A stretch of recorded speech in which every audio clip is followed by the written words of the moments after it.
Welcome to my channel. So I'm going to show you guys how I make moi-moi at home. There are a lot of recipes on how to make moi-moi, but this is how I make my moi-moi, and I want you guys to share in the comments below how you make moi-moi at home, or if there's anything different that you do, please share in the comments with me. So of course, after picking my beans, I usually use the bean species that we call oloyin here in Nigeria. So I put it in my blender and then I pulse it, and this is just how I've always been doing my beans for the longest time. So I put it in, I pulse it for a bit, and then I pour it out, and then I just start to sieve off the water, so you have the peels at the top, and then I just do that continuously until the beans is clean. Doesn't have to be completely clean, but just until it's reasonably clean, or you can hardly see any peels. So this is the quantity of pepper I use. I'm using tatashe, and then I'm also going to put in some onions, and I'm going to use Titus fish. Now for this video, this Titus fish I bought, I found out that it was small at the end of the day, so I supplemented with something which I'm going to show you guys as we go on in the video. But I just removed the gills and then I boiled the fish.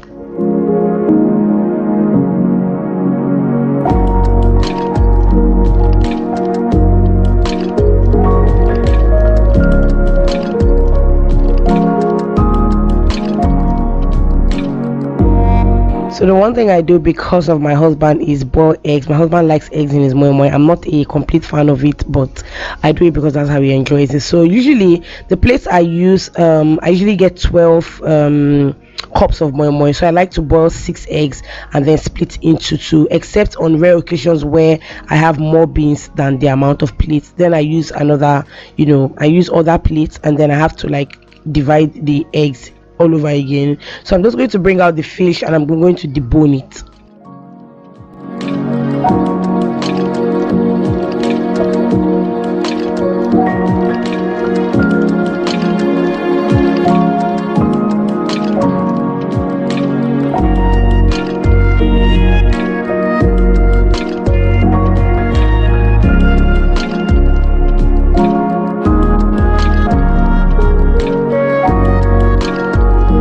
So the beans has been blended. I'm just going to put in all of my ingredients.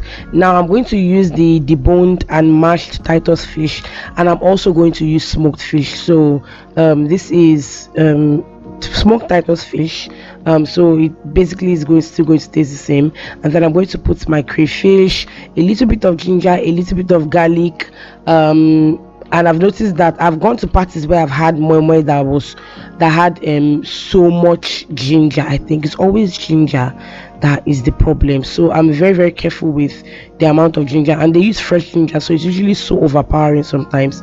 So I use crayfish, and then I'm going to use stock cubes. But for the stock cubes, you don't want to mix it in, you want to dissolve it and then pour it in, because I've made that mistake. Sometimes I just forget, and a lot of times your stock cubes never dissolve, so you end up having clumps of stock cubes in your moi-moi. So I usually dissolve with warm water and then I mix it.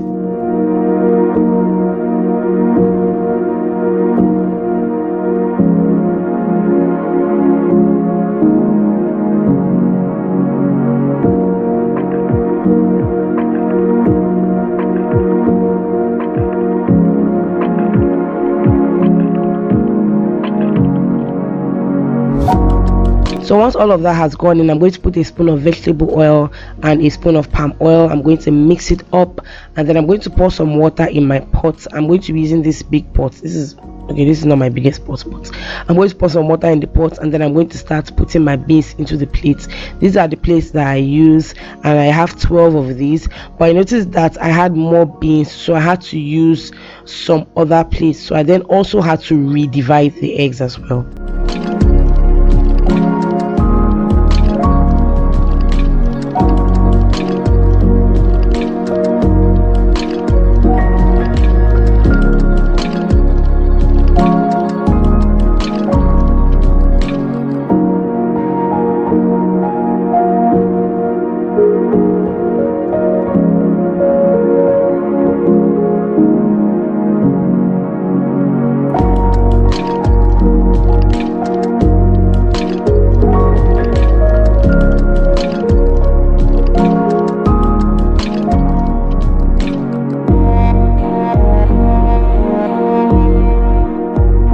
So I'm going to cover this up and I'm going to leave it for about 45 to 50 minutes.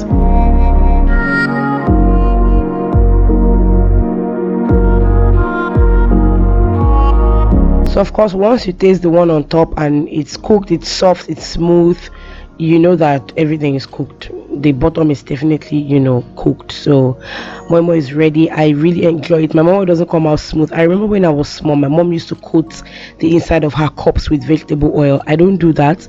Maybe I'll try it the next time to see if it's going to come out smoothly, but I don't do it. So I'm going to try it the next time and see if it works. Thank you guys so much for watching. Don't forget to share in the comments how you make your Moi-Moi. I'll be reading them and I'll be responding. Thank you so much for watching again. I'll see you in my next video. Bye.